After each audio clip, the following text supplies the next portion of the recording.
السلام علیکم۔ Fourth year آج بچہ آپ کی جو حدیث ہے سیکنڈ ایئر آج آپ کی جو حدیث ہے وہ ہے فضول اعمال کا ترک۔ حضرت ابو ہریرہ رضی اللہ تعالیٰ عنہ سے روایت کیا ہے کہ آپ صلی اللہ علیہ وسلم نے فرمایا کہ اسلام کی خوبی یہ ہے کہ وہ چھوڑ دے اس کو جو اس سے مطلب نہ رکھتا ہو۔ یہ حدیث حسن ہے، اسے ترمذی وغیرہ نے اسی طرح روایت کیا ہے۔ ٹھیک ہو گیا۔ مطلب چھوڑ دے اس کو کا مطلب کیا ہوا؟ جو چیز فائدہ نہ دے رہی ہو اس کو چھوڑ دیا جائے۔ ٹھیک ہو گیا۔ تشریح دیکھیں تو ہمارے پاس آپ کو اس میں آ رہا ہے کہ آپ بے مقصد جو ہے آپ اگر کوئی ایسی بات ہے جس کا کوئی فائدہ حاصل نہیں ہو رہا، ٹھیک ہے، یا ایسی کوئی بے مقصد یا بے فائدہ گفتگو ہے، اس کو حضرت پاک صلی اللہ علیہ وسلم نے وصیت فرمائی ہے کہ خاموشی اس کی نتیجے میں اختیار کر لی جائے۔ یہ تمہیں شیطان کے حملوں سے محفوظ رکھے گی، ٹھیک ہے، زبان کی حفاظت سے بات کر رہی ہے اور دینی امور میں مدد دے گی۔ آپ صلی اللہ علیہ وسلم نے فرمایا کہ اگر کوئی شخص اپنی شرمگاہوں اور زبان کی حفاظت ضمانت دے تو میں اسے جنت کی ضمانت دیتا ہوں، ٹھیک ہے۔ اور اسی طرح مومن کبھی لعنت و ملامت کرنے والا، بے حیا اور فاحش کو نہیں ہو سکتا، ٹھیک ہے۔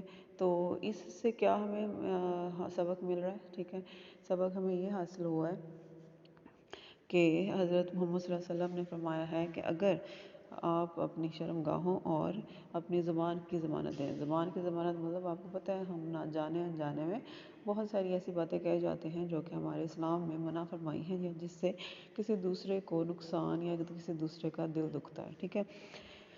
تو حضرت پاک صلی اللہ علیہ وسلم نے فرمایا اگر آپ ضمانت دیتے ہیں کہ آپ کسی کو کبھی بھی ساری زندگی میں اپنی زبان سے، ٹھیک ہے، نقصان نہیں پہنچائیں گے یا اسے نہیں مطلب اس کی دل آزاری نہیں کریں گے تو میں آپ کو جنت کی ضمانت دیتا ہوں کہ میں آپ کو اللہ تعالیٰ ہر صورت جنت میں بھیجے گا اس انسان کو، ٹھیک ہے۔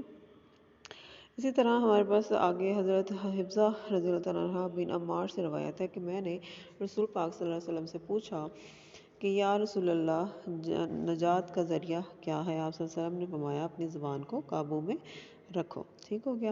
اسی طرح فضول بحث میں پڑھنا، ٹھیک ہے، جب آپ فضول بحث میں پڑھتے ہیں تو آپ کو اکثر غصے میں یا جوش میں آپ ایسی باتیں کہہ جاتے ہیں جو بعد میں آپ کے لیے نقصان دہ ہوتی ہیں، یا اس کا آپ کو ایسا کوئی فائدہ نہیں ہوتا، یا ہمیں اس کی کوئی مطلب کہ ہمیں اس کی جو ہے اچھا رزلٹ نہیں ہمیں حاصل ہوتا، ٹھیک ہے۔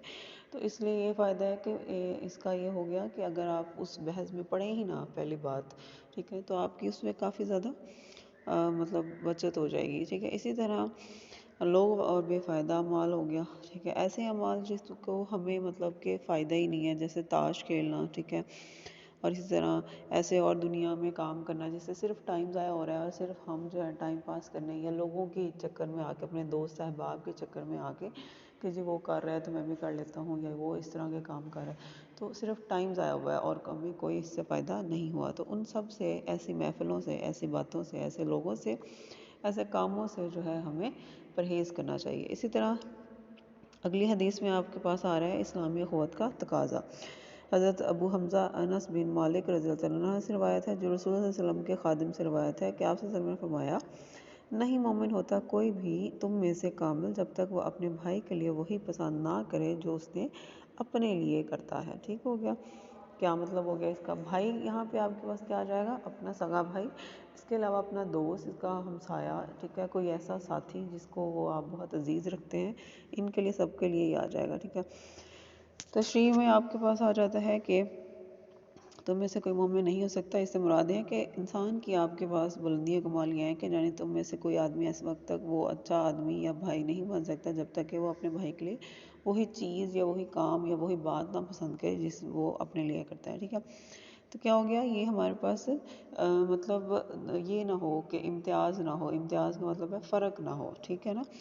یعنی آپ اپنے لوگوں میں جو پسند کرتے ہیں اپنی ذات کے لیے وہ پسند کر رہے ہیں، ٹھیک ہے، تو یہ آپ کے پاس ایک اچھے مومن ہونے کی ضمانت ہے۔ حقوق العباد میں آ جاتا ہے، جیسے آپ کے